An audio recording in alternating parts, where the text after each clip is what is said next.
bienvenue dans le podcast de Zero Waste Toulouse. Bienvenue pour un deuxième numéro de novembre, c'est l'épisode 21. Et aujourd'hui, je suis avec Marie. Bonjour Marie. Bonjour. Et bonjour Fabien. Bonjour. Alors, vous êtes les fondateurs de l'association de la bibliothèque d'objets. C'est bon, j'ai juste. C'est ma bibliothèque d'objets. Bibliothèque d'objets. Précisément.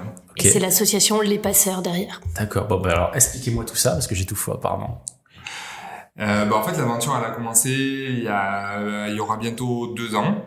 La volonté de Marie et moi-même d'entreprendre pour accompagner les changements de comportement de consommation. Donc, ça part d'un constat, c'est que aujourd'hui, on consomme beaucoup, on consomme trop, on consomme n'importe comment. On est dans une surconsommation qui est quand même poussée par une société de la croissance permanente, etc. Et donc on s'est dit qu'on voulait agir contre ça avec les principes de l'économie circulaire si possible. Et de fil en aiguille, au gré de nos recherches, on est tombé sur un concept de bibliothèque d'objets qui consiste à favoriser l'usage plutôt que l'achat systématique, plutôt que la propriété. Et on s'est dit bingo, ça correspond à ce qu'on a envie de faire, ça permet d'éviter des déchets, ça permet d'éviter des achats, donc de préserver l'exploitation de ressources, de remettre aussi du sens, du lien, et on s'est dit banco, on fonce, on va essayer de développer quelque chose comme ça à l'échelle de Toulouse Métropole. Ok, merci. Donc très concrètement, ma bibliothèque d'objets, comment ça fonctionne? Parce qu'on connaît évidemment les bibliothèques de livres. En quoi c'est différent, c'est similaire? Bien, par rapport à une bibliothèque de livres, vous imaginez qu'au lieu d'avoir des livres sur les étagères, nous on va avoir des perceuses, un kit à tapisser, une tente de camping, un appareil raclette. Donc c'est pas que des outils. Non, c'est tous les objets, toutes sortes d'objets domestiques à usage ponctuel. Donc on va utiliser que quelques fois dans l'année. Donc aujourd'hui, on a à peu près 240 objets qui sont sur nos étagères. Donc c'est l'association qui gère, stocke, entretient tout le matériel. Et donc pour pouvoir réserver ces objets, il faut tout d'abord adhérer à l'association. Ça c'est 5 € par an pour un particulier, comme une bibliothèque. Puis il y a des frais de location, une participation aux frais à la semaine. Donc pour une location qui va du jeudi au mercredi. Donc qui dépendent de l'objet. Qui dépend de l'objet, tout à fait. Aujourd'hui, ça va de 2 € la semaine à 36 €. 36 €, c'est un barnum. Voilà, et donc effectivement, c'est dépendant de l'objet. C'est environ 10% du prix d'achat de la valeur neuve de l'objet. D'accord. Et la location est pour une semaine renouvelable, peut-être? Tout à fait, c'est renouvelable. Alors aujourd'hui, un utilisateur ne peut pas la renouveler seul. Il suffit depuis notre site internet. Mais tout à fait, il suffit qu'ils nous écrivent et on renouvelle la location 2 semaines, 3 semaines, sans problème. D'accord. Donc tu m'as dit, entre perceuse et barnum, la taille est très très différente. Comment ça se passe? Donc tu m'as parlé d'un site en ligne. Tout à fait. Donc on a un catalogue qui est accessible depuis notre site internet, donc www.ma-bo.fr. Donc on accède au catalogue, on peut créer son compte, adhérer à l'association, tout ça peut se faire en ligne.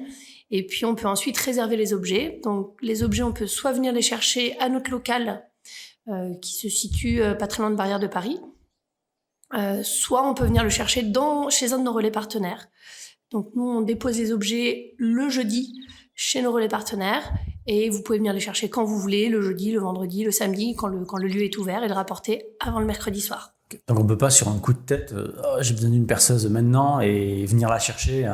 Aujourd'hui non, il faut anticiper pour pouvoir effectivement, nous, qu'on le livre le jeudi. Après, si vous avez un coup de tête le jeudi ou le vendredi, vous pouvez toujours venir le chercher à notre local. Alors tout le monde connaît Le Bon Coin pour les achats, mais ils font aussi de la location en fait, on le sait pas forcément. Qu'est-ce qui fait que vous n'êtes pas comme ça en fait? Qu'est-ce qui fait que c'est différent? Alors il y a plusieurs raisons. Aujourd'hui effectivement, si on parle du Bon Coin spécifiquement, l'usage du Bon Coin pour les achats entre particuliers a été progressivement détourné pour faire de la location et tout un tas de choses, des services divers.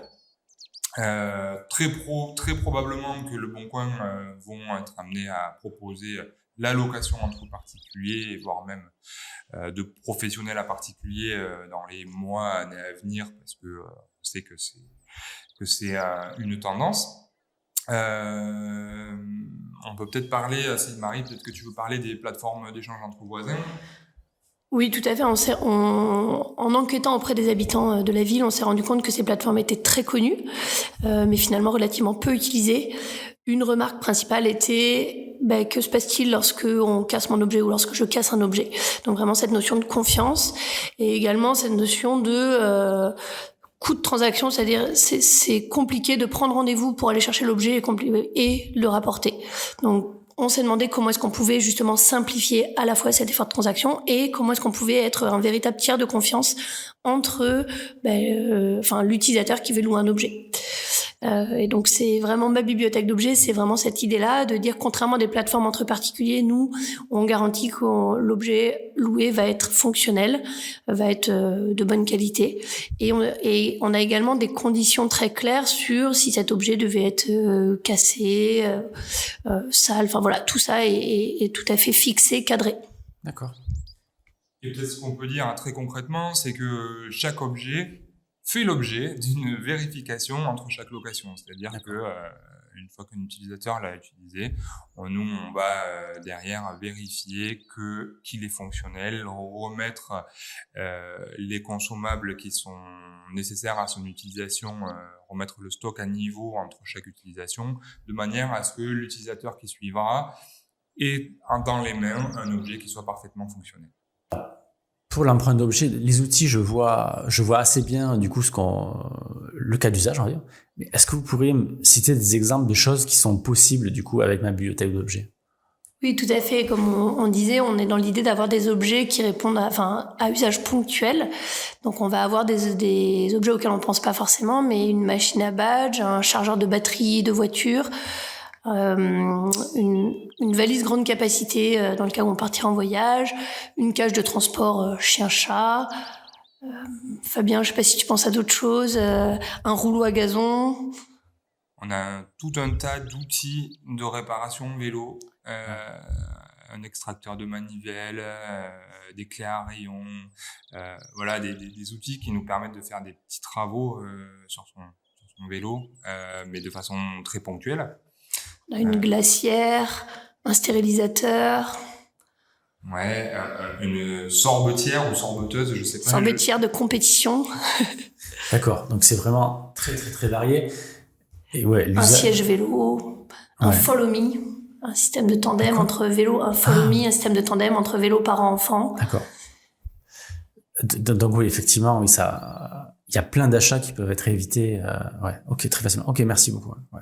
Et surtout, faut pas hésiter à nous partager les objets que vous aimeriez voir au catalogue, parce que on a une wishlist qu'on essaye qui nous permettent de réaliser nos investissements et de les prioriser. Donc, il y a des choses auxquelles on pense pas. Par exemple, on nous a suggéré il y a pas très longtemps un Polaroid, parce que c'est très sympa d'avoir un Polaroid, mais est-ce que ça a du sens que on en ait chacun un? Toujours la même question pour tous nos objets. Alors j'ai jeté un coup d'œil au catalogue.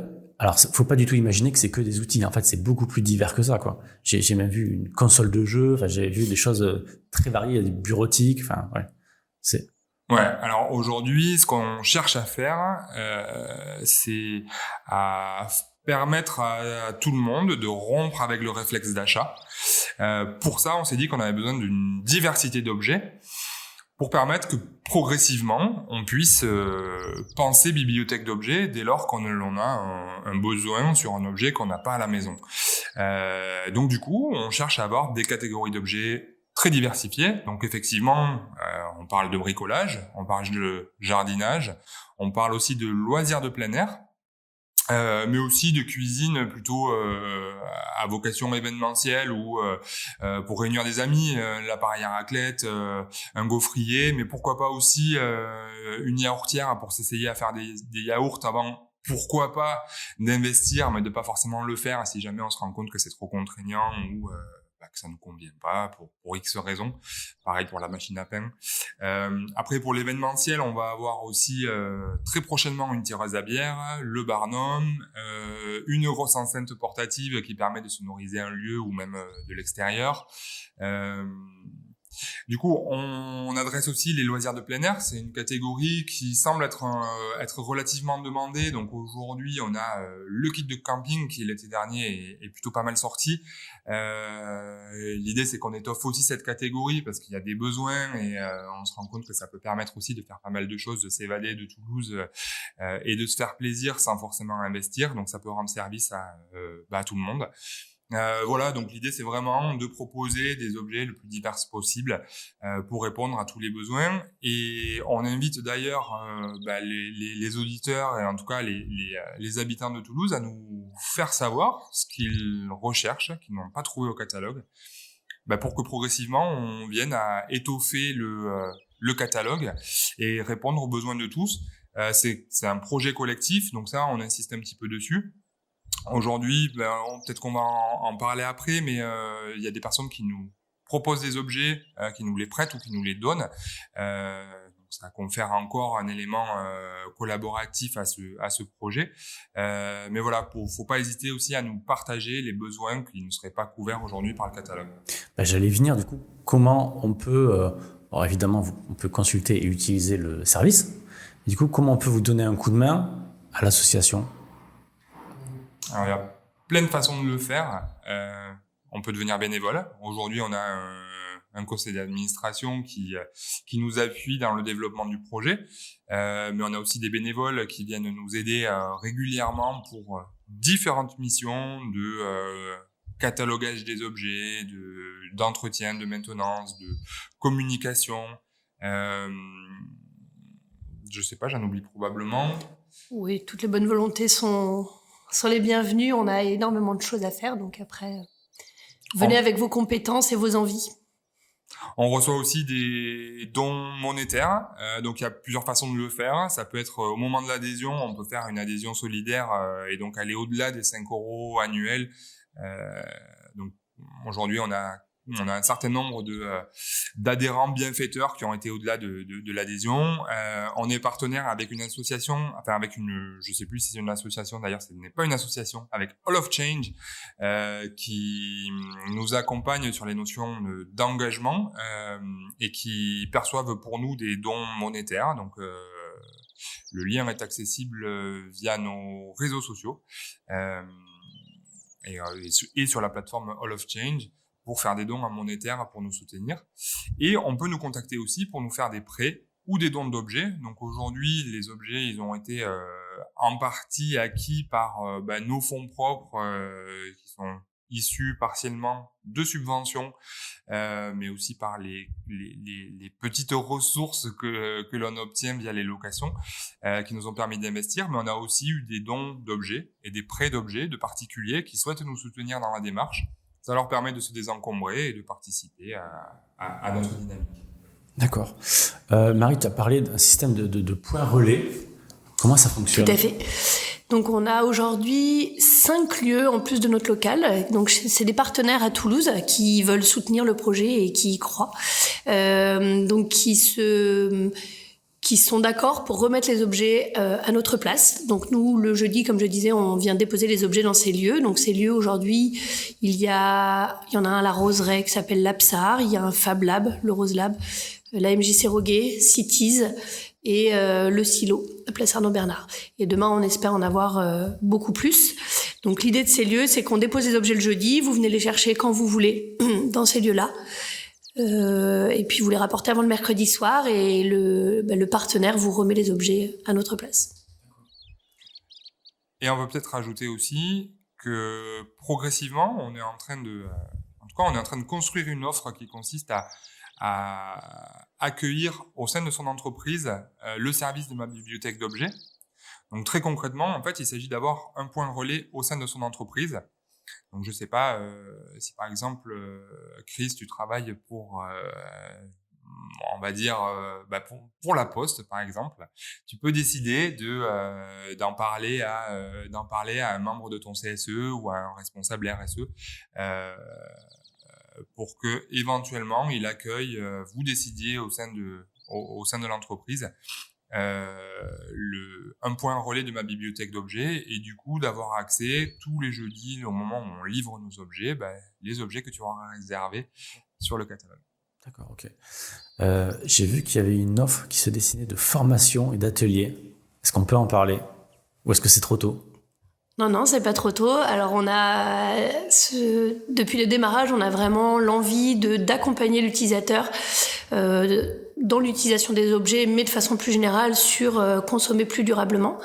Donc quand on parle d'utilisation des objets, c'est comment est-ce qu'on peut oser se servir ou approfondir l'utilisation d'un objet.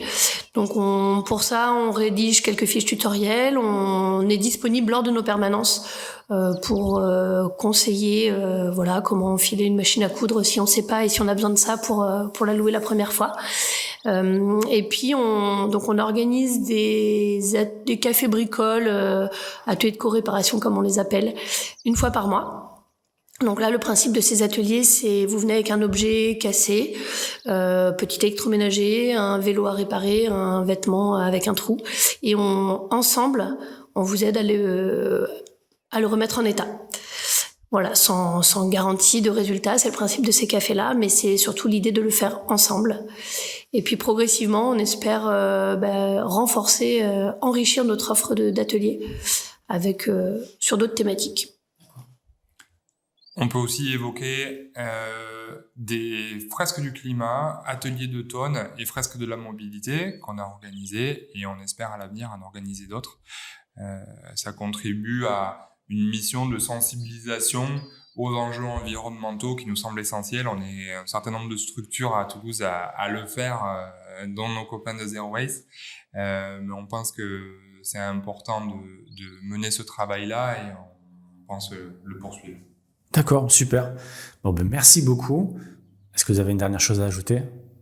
Alors, bien entendu, nous suivre sur les réseaux, nous partager sur les réseaux, c'est important aussi. Partager nos news. Là, on est en train, ce sera peut-être trop tard au moment de la diffusion, mais on est en train de proposer, de lancer une offre de chèque cadeau et de communiquer autour du Green Friday, un peu en opposition à ce cher Black Friday contre lequel on lutte avec nos petites armes, avec nos petits bras.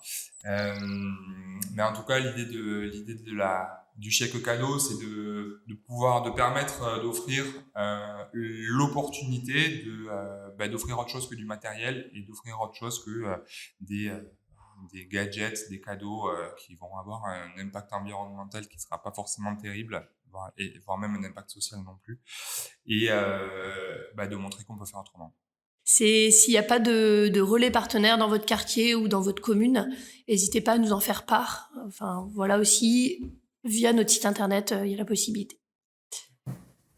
Merci beaucoup, Marie. Merci, Fabien. Merci Chris. Rendez-vous le mois prochain. Au revoir.